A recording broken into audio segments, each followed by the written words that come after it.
Oh shit, it's here. Oh baby. Oh damn. Oh Do you see this? Hold up. Let me put it. Bunch of stigmas and then just oh damn son. Oh damn.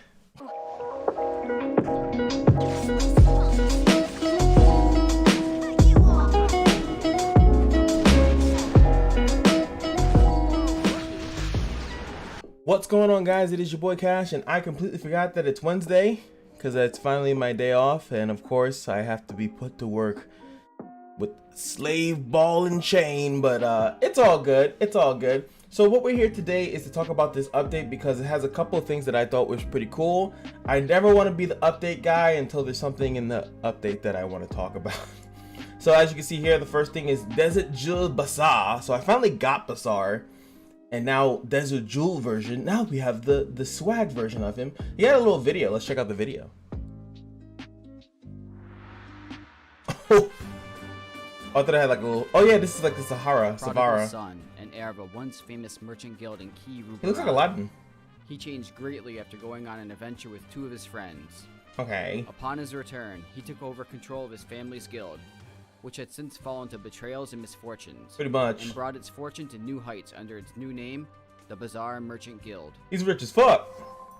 What is it, baby? Let's see the skills. Desert Wind. Oh yeah, all the skills gonna look the same. Skill that can stun the enemy. So has the stun now on the S1. Everlasting Oasis. A passive skill that heals all allies after using Desert Wind. What? Bastet Roar. An AoE skill that dispels all debuffs from allies and grants immunity for 3 turns. Increasing their combat I love it. by 20%. I don't even care what you just said. Alright, let me just let me just watch the animation again. I think he's in the journal already. And grants immunity for 3 turns. Woo! That's so clean. Combat readiness by 20%. Alright. I don't even I know. Okay, let's see him tell me how to use this character. No need to make a guide. This guy's got it covered.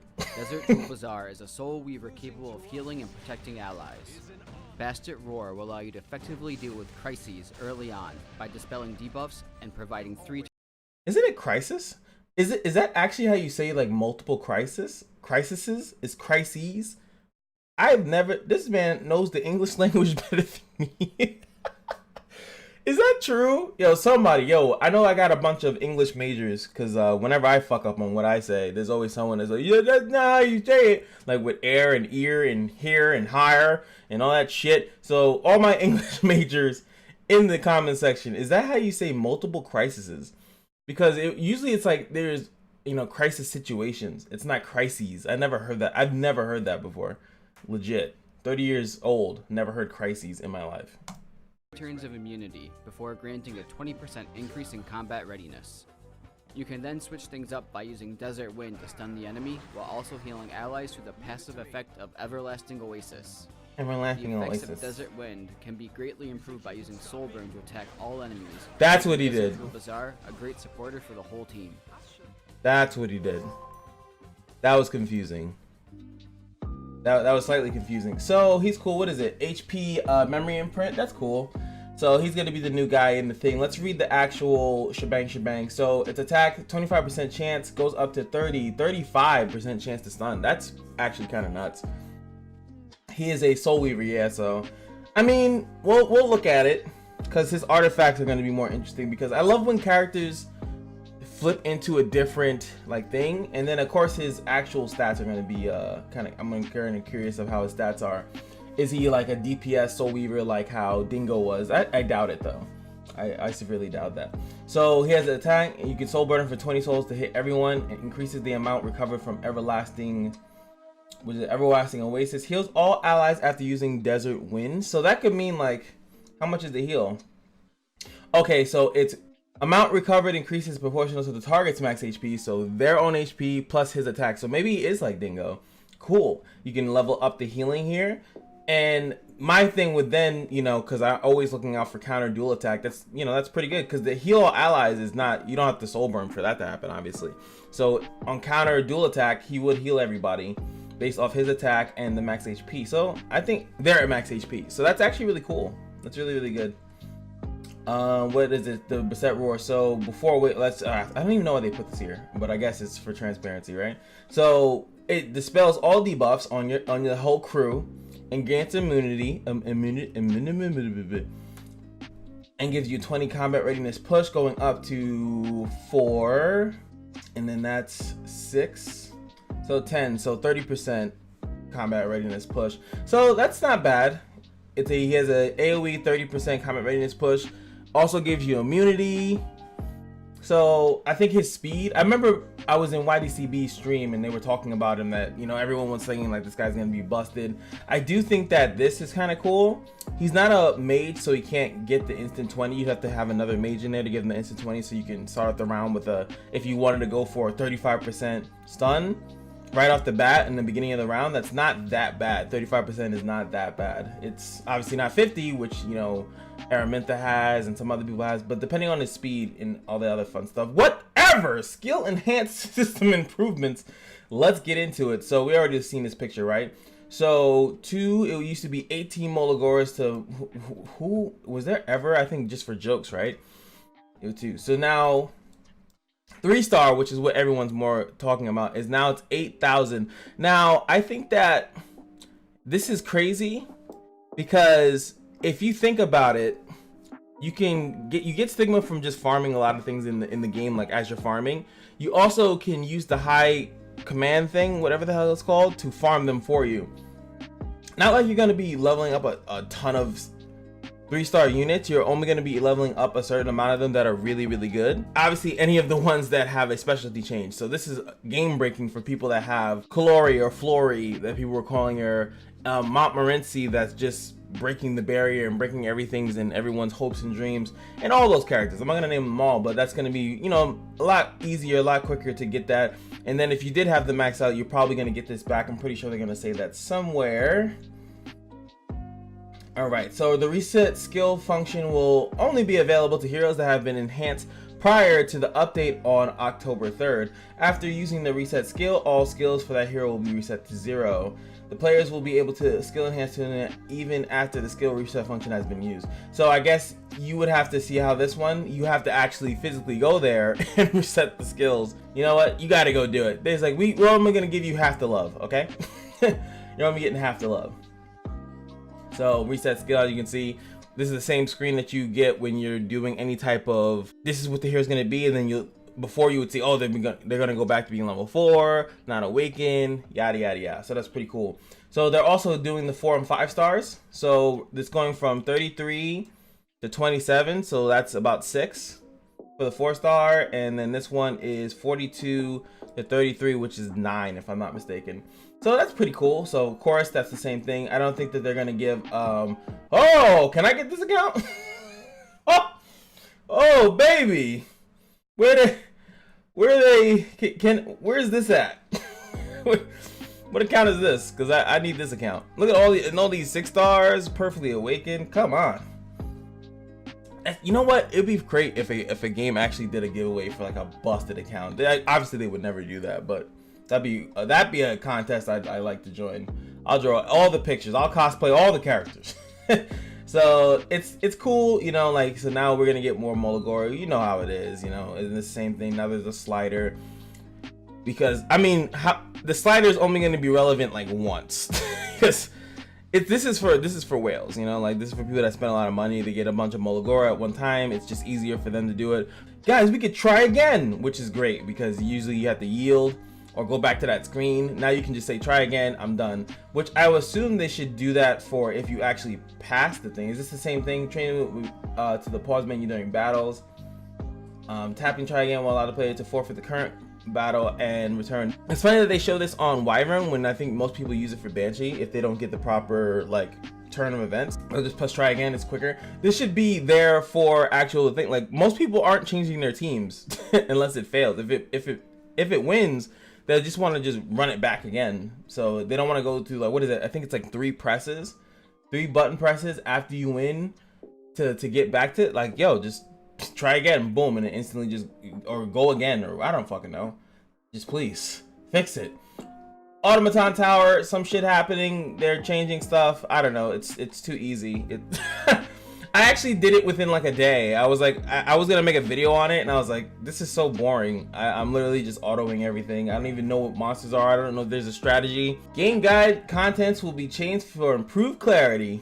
Let's see what improved clarity is. So next thing is here. This is the big one right here, because a lot of people, including myself, was kind of confused on how effectiveness and effective resistance works. So before, whatever the fuck. After, when the attacker attempts to inflict a debuff on a target, I hope this is what I've been telling people for years, because this is how it usually works. The following process determines whether or not it is successful.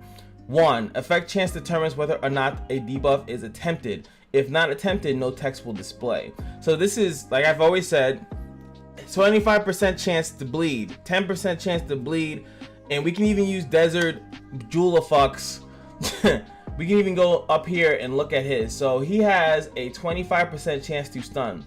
So when he single target, I'll make it easy for single target, because multi-target, it's literally 25% roll for each individual character. But if it's single target, let's just use one person, right? So on one character, 25% chance for it to attempt to stun.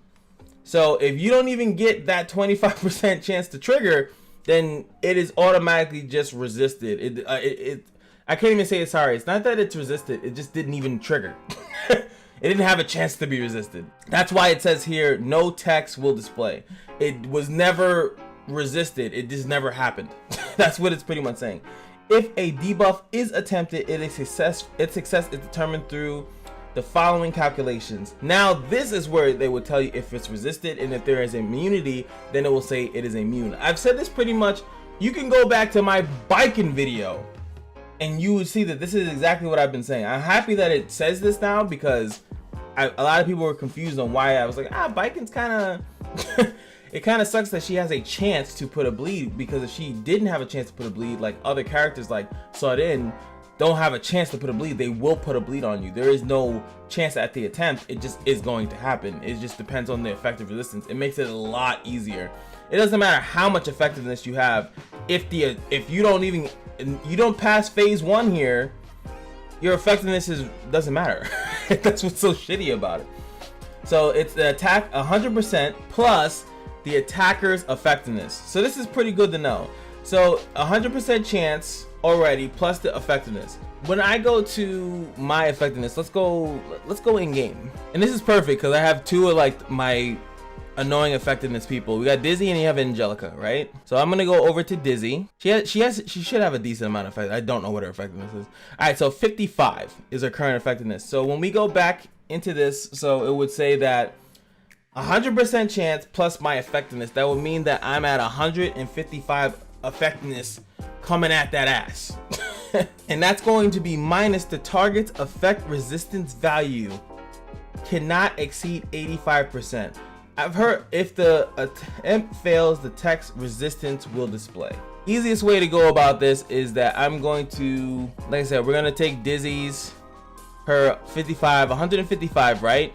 And I'm going to place that if I was trying to land a debuff against my Angelica, who I think has some type of resist. I have no idea. Let's see. Her effective resistance is 32. It says that the target's effect resist value cannot exceed 85. So let's do the math. 155 minus my my 32. So then it is 123 left. They'll have a lot. I didn't focus more on that. I focused more on HP. But I hope you guys understand what that means. It's like they can't exceed 85%. So even if like you'd have to have 100 and then you have almost another 100 effectiveness, that's like 200 that you're battling out there. That's a lot of effectiveness that you have there. So it's very likely that you're gonna land that debuff. It sucks that it says that the effective resistance value cannot exceed 85%. I guess after a certain point you don't need as much as effective resistance because it's not going to do anything. That's kind of how I'm reading it. I don't know if they would have split that up. So if I had 100% effective resistance, then it goes 100% versus that 155 that I was saying before, and then it's 55 left over, a chance for it to land. So like before I had 123 chance for it, I guess it's gonna land. It's gonna super land, right? So it's just a nice clarification. I think that that's a good clarification to at least let people know that, you know, there's 2 steps to it. Like I've always been saying. I'm happy that I was correct. Where's Apocalypse Ravi buff? She doesn't. I don't think she needs a buff. I think people just need to stop putting her on counter. I didn't put out a guide on her. Maybe I should, but you actually have to make her HP DPS unit and not have her like the sustain unit. She has sustain capabilities, but she's not a sustain. She's not supposed to be like that. At least most people don't want her to be like that, but they build her like that anyway. That's pretty much all there is. Hope you guys enjoyed the video. I'm hype about, you know, New Desert. Jewel will do a little summon video for him. I don't even think we have enough, really. It's, if I remember correctly, it takes 10,000 to get that. I don't think I even saw a roaming warrior Leo video. I didn't really search for one, but, you know, maybe it's out there somewhere. So, you know, he's going to replace Judge Kisei. Everyone say bye to Judge Kisei. We did get her, I think, within like 3 pulls. So, of course, we're going to go and I haven't even used my Judge Kisei. She's still in storage. She's still in storage. I haven't even been able to put her into... You know what? You know what? I got you, boo. There we go. Get in there. All right, so we'll switch and we'll summon... we're just summoning for characters that we can't use. You know, that's just what we do. You know, just like we summoned that and we didn't get anything. Because they know the game's cruel. But anyway... Last thing I need to tell you guys is that every day at the Kashino is your lucky day, and I will see you guys in the next video. Peace.